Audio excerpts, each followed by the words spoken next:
મજ્જુ મને ખબર નહીં પડી અને કોઈ કોમેન્ટમાં બી કીધું નહીં. તો ચાલો આ રોટલો કેવો બનાવ્યો તે? મને નહીં આવડતું. નહીં આવડતું? કેટલું મસ્ત દેખાય છે વિડીયોમાં. સૂરજ ડૂબી ગયો. તો મિત્રો તમારા બધાનું સ્વાગત છે મારા નવા બ્લોગમાં. અને આજનો બ્લોગ આપણે સાંજના 6:30 વાગે બ્લોગ ચાલુ કરું છું. અને અહીં બાજુ હેતુ બનાવે છે રોટલા અને હું ખાઉં છું. અહીં બાજુ પેલું જે ડાકોરથી લાવેલો એ આનું નામ હજુ મને ખબર નહીં પડી અને કોઈ કોમેન્ટમાં બી કીધું નહીં. તો ચાલો આને કટિંગ કરીને જોઈ લઈએ, કાપી લઈએ, બાકી ખરાબ ના હોય તો. તો મિત્રો મેં કાપી કાઢ્યું છે, કટિંગ કરી લીધું છે. અને આ બાજુ કેટલો બધો બગાડ કર્યો. હમણાં મમ્મી હોત તો મને તો બહુ બોલત કે આટલો બધો બગાડ કર્યો એમ. ચાલો આ ખાઈ જાઉં અને કેવું લાગે છે તમને કહું, બરાબર?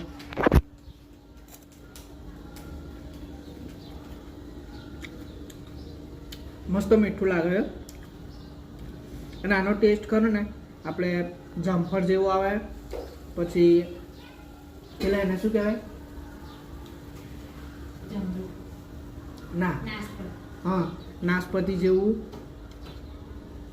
બેનો મિક્સમાં ટેસ્ટ આવે. એટલો મસ્ત ટેસ્ટ છે આનો.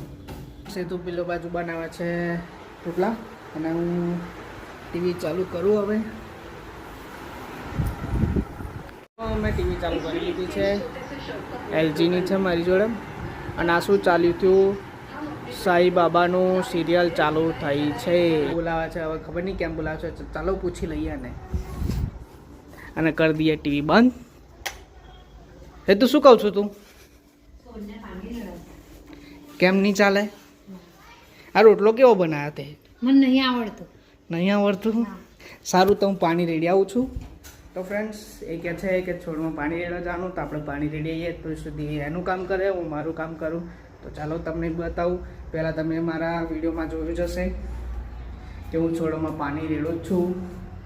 અને છોડને પાણી આવવું જરૂરી છે, કેમ કે ગરમી કેટલી પડે છે. 40 ડિગ્રીએ પહોંચી ગયું છે ગરમીનું તાપમાન. તો ખરેખર આ મારા છોડ બી કેવા થઈ ગયા જો.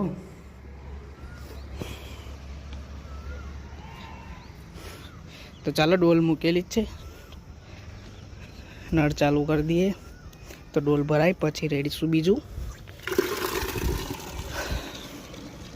અને તમને સુંદર મજાનું ફૂલ ગુલાબનું બતાવો.